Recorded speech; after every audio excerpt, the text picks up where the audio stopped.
Hello everyone, my name is Riley Smith and welcome to this episode on the History Behind channel. Today we will be talking about the entire history behind Halstead. So what is Halstead and how interesting can a town of only 2,000 people actually be? Turns out, it's pretty interesting.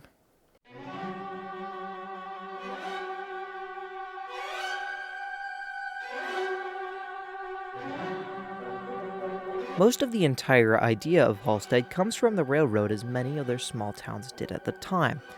But when Halstead wasn't even known as Halstead, it was instead known as Section 35, which would be bought out by 6 men. Those men being John N. Corrigan, H.D. Albright, Samuel Leeper, James Popkins, Frank Brown, and David Patrick. In sum, the entire empty space would cost around $4,960, not adjusted for inflation. But none of these men actually had any money to begin with. Instead, they all bought the land on credit. One of the founders, John Corrigan, had already founded a town known as Sedgwick, which did have a big boom, and then a big bust. Out of the 6 men, only Popkins would actually live in the town, with everybody else deciding to go somewhere else. These 6 men would call themselves the Arkansas Valley Town Company. But things only get better from here.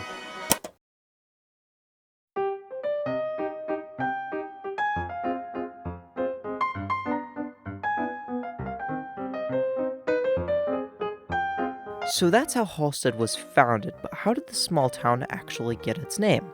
Well, Halstead was named after a famous author known as Murat Halstead. Murat would do articles regarding the United States and the many wars they had during the time. The real reason Halstead got its name was because of a man known as Captain John Sebastian, who was a man living in a tent in the spring of 1871 in the west bank of Sand Creek.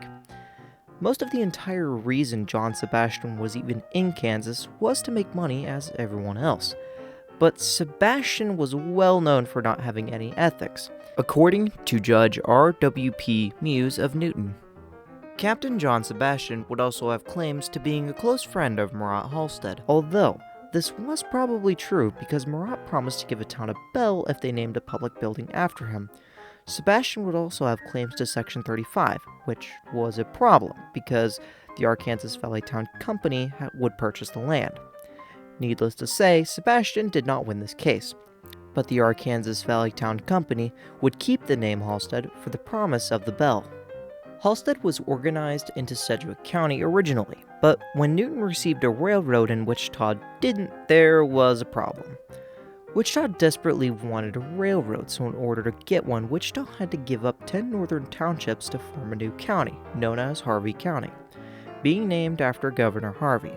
Officially, the new county was created February 29, 1872, but in the spring of 1872, Halstead Township was one of the towns that actually got changed over on June 18, 1872. Halstead went from Sedgwick County to Harvey County. But Halstead's entry to change was extremely confusing because when Halstead made its entry to switch counties, the handwriting was terrible. The conclusion was that founder John N. Corrigan was the one that made the change of counties, but didn't know how to write.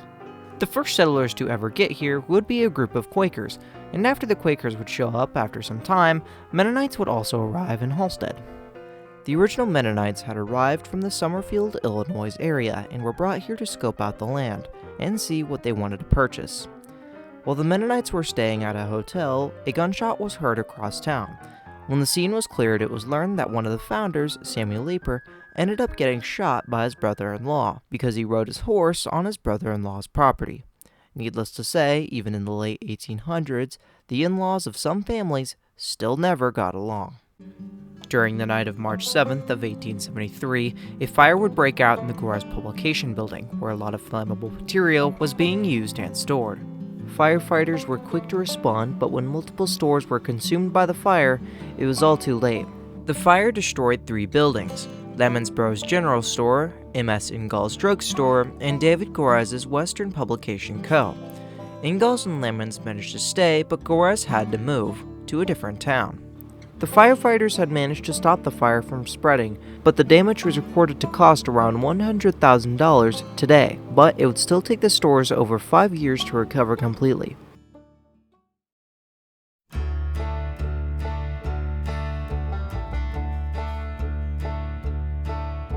The year 1881 would be a big year for Halstead because a newspaper company would start in Halstead, and they would be known as the Independent, with the first issue appearing on April 29, 1881, written by Joe F. White.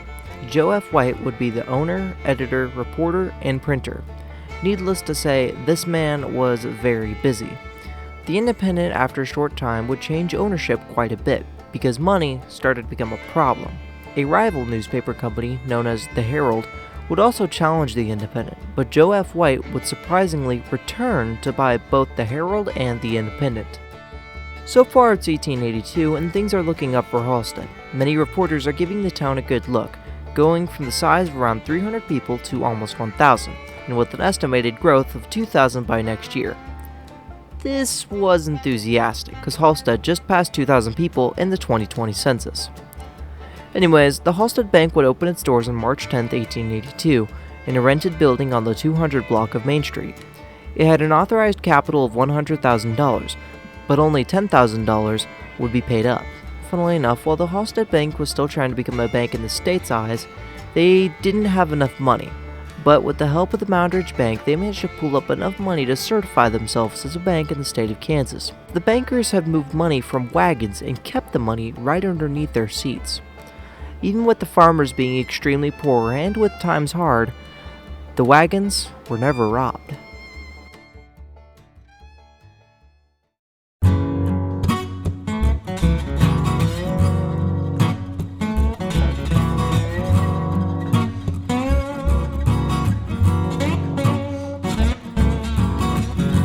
The next disaster that would strike the Halstead area would be in the year 1895, when a massive tornado would strike the farms nearby the town.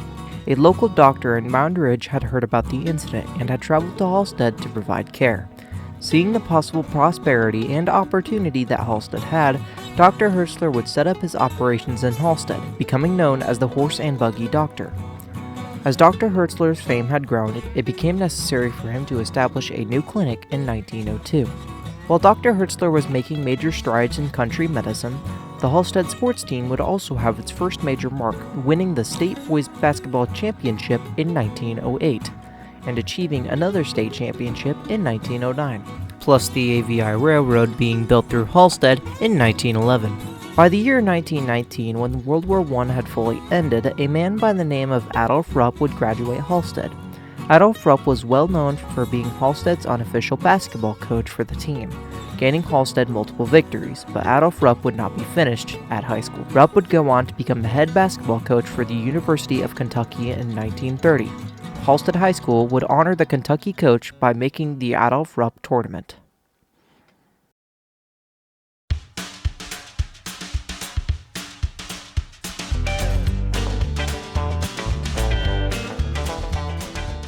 Halstead in the 1930s was interesting, with the construction of the footbridge in 1938. The high school would actually adopt a new mascot known as the Dragon in 1939. Halstead schools would also have a few more state championships in basketball in the years 1942, 1944, and 1945, with multiple victories back-to-back. Another famous alumni would appear in the 30s, known as Jim Roper. Jim was well known for having an interest in basketball, but that all changed when he got in his 1930 Chevrolet, which quickly became his first race car. And Jim would normally race on figure-8 half-mile tracks. Jim Roper would marry Ruth Howry in 1940. The couple would attempt to have a kid named Gary Allen Roper. Unfortunately, both the mother and the child would pass away at birth. Roper, in an attempt to get over the passing of his young family, had purchased a race car in 1944. Roper was hindered from racing during the Second World War, but the moment the war had ended, he took his race car and raced it all over Kansas.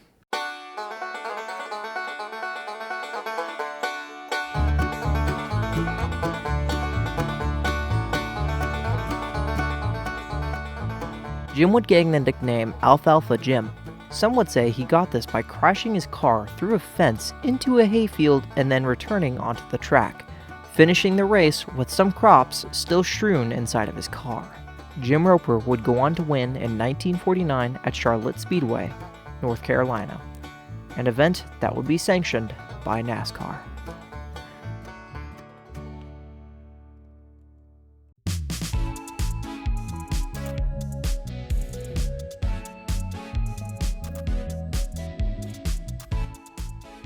Halstead post-World War II had an interesting time with the Old Settlers holiday. The event had an influx of sailors heading home from the war, and the nurses from the local hospital were also at the park. Needless to say, the sailors had a pretty good time. At this point, Halstead was becoming pretty well known around towns across America.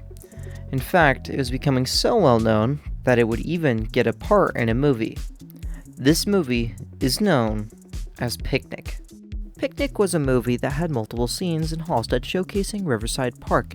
Needless to say, it was a great movie for being released in 1955. The movie received 2 Academy Awards and 1 Golden Globe Award. In total, Picnic had acquired about $9 million in theatrical releases, and overall, it was a decent movie. Halstead High School would also gain another state championship for the boys basketball team in 1952. In contrast to the 50s, the 60s era would be an interesting time for Halstead, because an Olympian would actually graduate from Halstead High School, and his name was Conrad Nightingale. Mr. Nightingale would go on to race and finish second in the 1967 at the AAU's meet in the Pan American Games. He would also finish third in the 1968 AAUs. Halstead High School would honor Conrad by making the Conrad Nightingale track meet.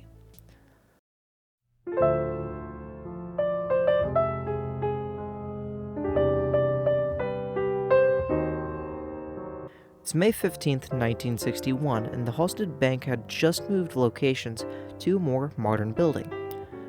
When the bank opened its doors on the first week, a gas leak would actually lead to the entire building exploding. The explosion had rocked the entire town. The fire department would quickly put out the fire, and the Kansas Highway Patrol and National Guard would quickly place a perimeter around the bank so that they could collect all the records and money that had almost been incinerated. But funnily enough, none of the bank's money was even stolen, and all of the bank records were accounted for. The 1968 class had lots of famous alumni, some of them being Conrad Nightingale and, surprisingly, a bull rider known as Bobby Burger. Bobby Burger would actually become a bull riding NFR average champion in 1969. This would not be his only championship win. Bobby would go on to enter the Hall of Fame in the National Cowboy and Western Heritage Museum in 2018. Halstead Track and Field would also manage to nail out another championship in 1977.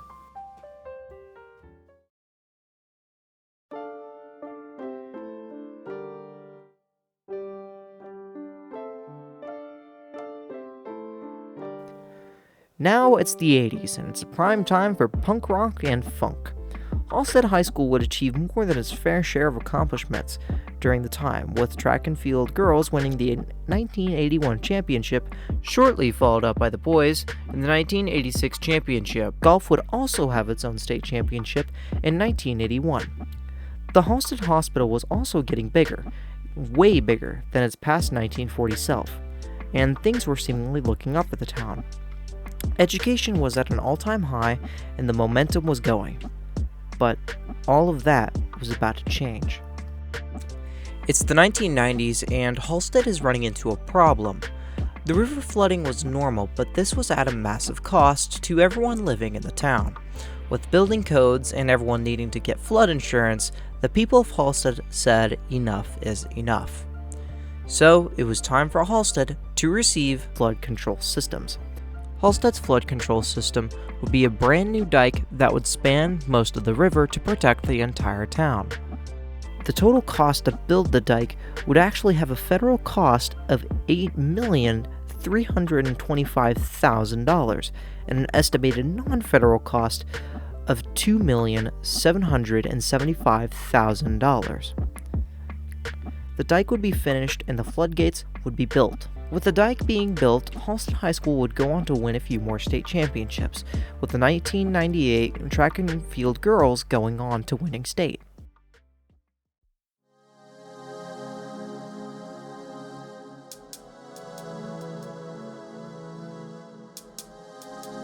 Halstead is now in the 2000s, but the town would have one of its biggest losses ever. The Halstead Hospital would close down in 2002, and fully stop medical operations.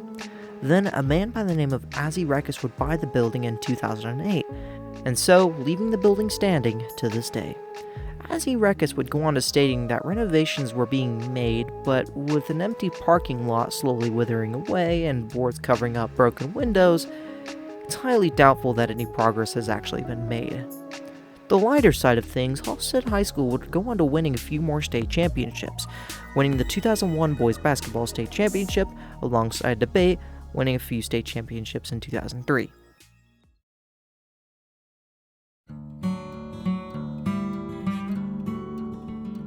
Halstead through the years has always been an honest town with incredible people living inside of it.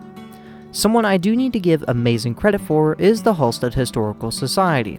They made this entire video possible, and they are just incredible people. They also run the Halstead Heritage Museum. If you want to stop by and learn more information or see some of the incredible artifacts, feel free to stop by. The address is listed in the description below. They are also accepting donations. Please send all donations and proceeds to this same address. With that being said, this is Riley Smith with the History Behind team, signing off.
Hello everyone, welcome to the very end of the video.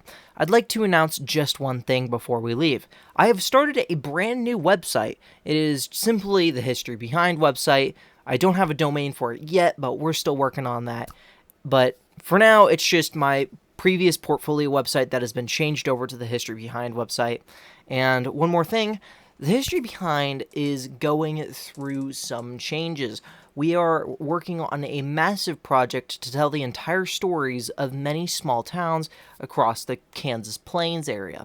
So if you have any towns you want to recommend, shoot me a message on either YouTube or my own website, and trust me, it will get done. But if you want to get it done sooner rather than later, feel free to donate as well, because donations do prioritize your town. Simply in the donations, tell me what town you want to see, and trust me, I will get it all organized, and you will see it on that list on my website.